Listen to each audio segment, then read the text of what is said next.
Welcome. Today, learn how to observe with the Unistellar Odyssey telescope. Place the tripod on a flat surface. Use the bubble level to make it even and attach the telescope.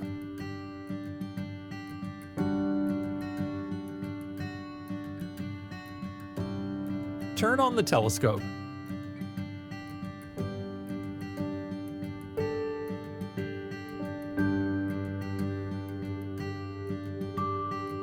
Enable Bluetooth and Wi-Fi on your device.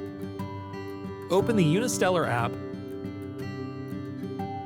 then tap Connect and select your telescope. In the catalog, choose an object.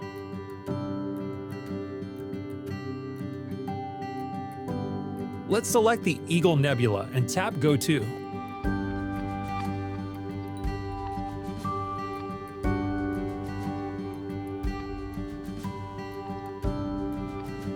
To start the observation, press the Enhanced Vision button.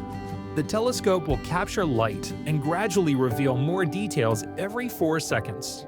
In a few minutes, colors will pop and the image will come to life. Here is the majestic Eagle Nebula. You can now save the observation in your gallery. You'll be able to view them anytime. Explore further. Choose another object and continue your journey.